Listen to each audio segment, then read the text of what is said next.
Hey, you guys, Brother John checking in. Hope things are going well for you out there in Facebook and YouTube land. Just want to let you know what's going on in the pulpit on Sunday. We're going to be celebrating the Lord's Supper.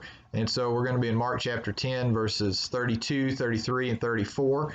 And in those verses, Jesus tells the 12 apostles what's going to happen when they get to Jerusalem. And so we're actually going to see how in chapter 10, 32, and verse 33, he's going to mention that he's going to be scourged. And later on in Mark's gospel, we'll bring the verses in where he's scourged, And so it's a prediction that ultimately is fulfilled. And we're doing that because when we celebrate the Lord's Supper, we remember the Lord's death until he comes. So we're thinking about his death, burial, and resurrection, and then also his second coming. And so we're going to be reminded of what it is that Christ did for us as he approached the cross, as he died, and the fact that he rose again. So it's really, there's two or three little summaries in Mark's gospel where Jesus pulls the guys aside and says, here's what's going to happen.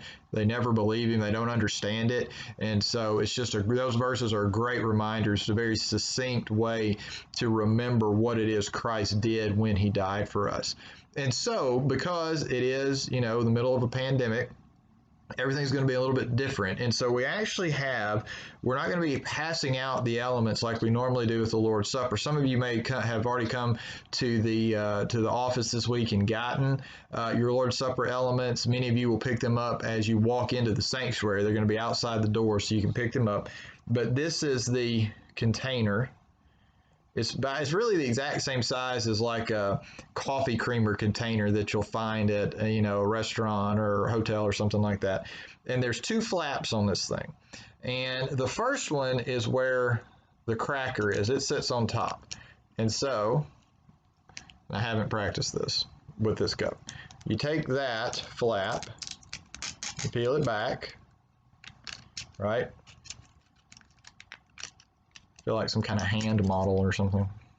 And then boom, there's the cracker. I have no idea what it tastes like. I'm not going to eat it, but that's it. So that's the first element, right? And we read the verses about it, then we eat it together. So then after that, we get to the juice. Same flap, but it's the second layer.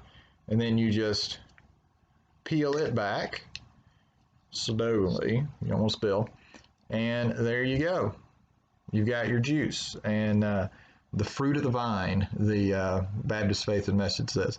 So that's it. And so you'll be able to pick those up as you come into the sanctuary and have those there. And that's how we'll do the elements rather than passing them out and passing germs back and forth since, what do they call these unprecedented times? I'm so tired of the word unprecedented, but that's kind of where we are. So I'm just glad these things exist so that we can do it this way. Well, guys, that's what's going on this weekend. We're going to be doing the Lord's Supper together. So I hope the rest of your week and weekend go well, and we will see y'all at 9 o'clock for Sunday school and 10:30 for worship or online if you join us from home. See y'all then.